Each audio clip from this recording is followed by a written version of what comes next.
Sakalayan gunarnavasya Vande Guru Sri Charanaravindan.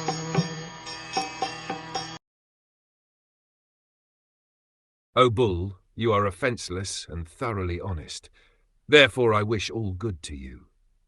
Please tell me of the perpetrator of these mutilations, which blackmail the reputation of the sons of Parth, the reputation of the reign of Maharaj Ramchandra, and that of the kings who followed in the footsteps of Maharaj Ramchandra, like the Pandavas and their descendants, are never to be forgotten, because in their kingdom offenceless and honest living beings were never in trouble.